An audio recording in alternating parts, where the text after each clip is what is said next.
Hey, how are you guys? Well, today I want to show you the Kershaw Blur, model number 1670, which is actually designed by, you might have heard of this guy, Ken Onion, ring a bell? And it was made right here in the good old US of A. It is a SpeedSafe assisted liner lock. Very nice SpeedSafe, actually. Very quick. Snappy. Look at that. Kershaw used S30V as the blade steel for this model. Now you might have noticed the thumb studs here that I'm using to deploy the blade. Now they're actually not your standard everyday run-of-the-mill thumb studs. See that? They're actually pretty nice. They feel really good. Very good. Now this blade, the blade is actually riding on bronze bushings. And now if you were looking to adjust that pivot point, you could do so with a number 8 Torx just on the one side here. Now this does have a very nice stone wash finish. And it is a plain edge with a slight recurve, which we'll get into that. Now the Blur has a blade length of about 3.37 inches with a cutting edge of 3 1/4 inches.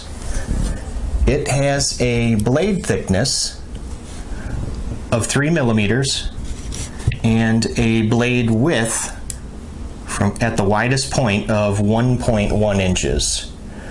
Now the handle, the spine is just about almost a ½ inch thick at 0.47 and a length of 4.5 inches and a closed width at the widest point of almost 1.5 inches, 1.4. Overall, the Blur is an open length of 7.8 inches. It is flat ground drop point.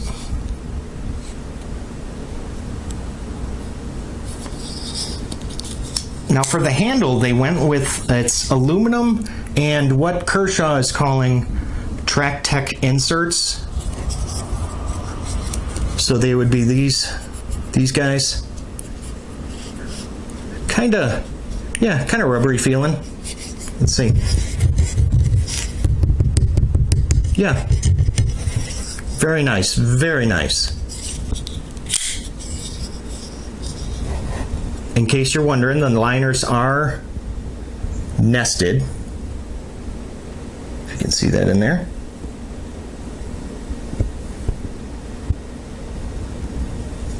And looking at the back of the handle, you'll also notice it is open construction, which is always good to see. The weight. Let's talk about the weight. 4.1 ounces. Very nice. Which is the same as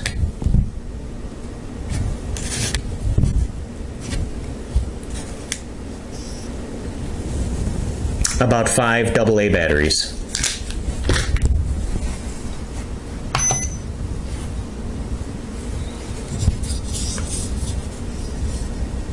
Now you might be thinking to yourself, well, Jay, that does not look like the clip that comes with the Kershaw Blur, and you're absolutely right. This is the clip it actually comes with. So imagine it right about there. Yeah, I kind of was riding a little too high in the pocket for my liking. So I did go ahead and snag an aftermarket clip. And now it sits in the pocket very low.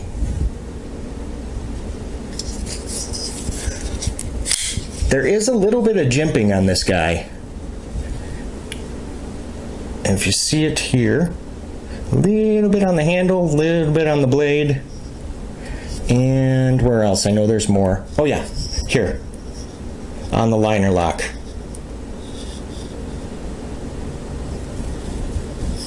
Which is actually very easy to actuate. It's at like the perfect height, so you don't have to like really dig in there with your thumb. Very nice. Let's look at the centering. I'm pretty sure it's gonna be perfect. Yep. What do you guys think? That looks pretty darn good. Well done. Now the stop pin on this is an external one. You guys can see that there. Let me open it. It's actually pretty thick.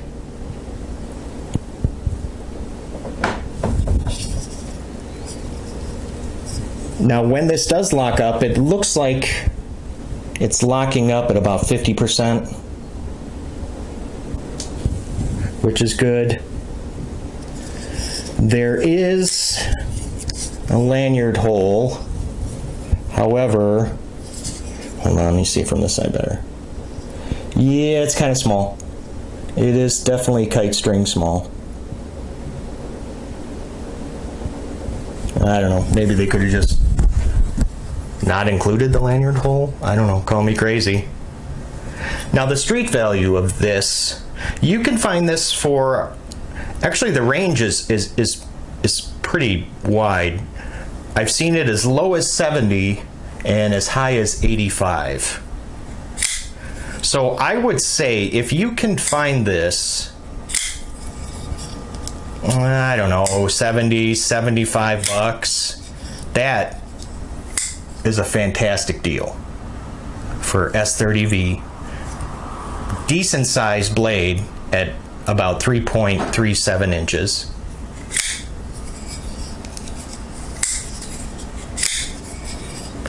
Now, in case if you do not like how my example looks, well, there is actually a ton of different variations of the Blur. I mean, you name it, and it's out there. Different handle colors, different blade colors. There's even a tiger stripe. I mean, it's incredible. But I will tell you, now this is the only variation that comes with that S30V blade steel. And what you see right here, the black handle with the stonewash blade. All of the other versions utilize that Sandvik 14C 28N steel. So this is the only one with S30V. Now, as with all knives, there are a couple things that I do and don't like. Let's talk first about what I don't like. Is I love the blade shape. I'm not crazy about the recurve because it makes it just a little more difficult for sharpening. It looks nice, but you know what? This could have, I don't know how necessary this recurve actually is, but it's there. The clip, which we already talked about, but that can be fixed very easily. There's a couple things that I do like. Well, one, actually, mainly, and the size of the blade is really quite substantial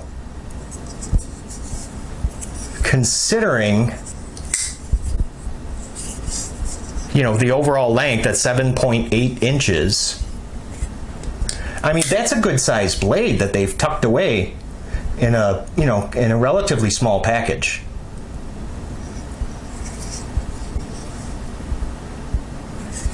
Now, I wish there is one feature which probably will never happen, but hey, we can all dream, right? It's weird, but I've had this knife for a while, and I still find myself like looking for a flipper. It's weird. So I don't know. I think if this had a little flipper on it, oh my gosh, you'd be talking at like top, definitely top 5 out of my collection. And it's crazy. After owning this for a couple years, it's still, I don't know. I still try and look for that flipper tab. So Kershaw and Ken, if you guys are watching, please. So if you guys have any comments, by all means, ask away. Any questions? So comment, like, or don't like. You know what? If this is crap, tell me that. Thumbs up, thumbs down, subscribe. Thanks again, you guys, for stopping by today. I'll see you at the next video. Take care.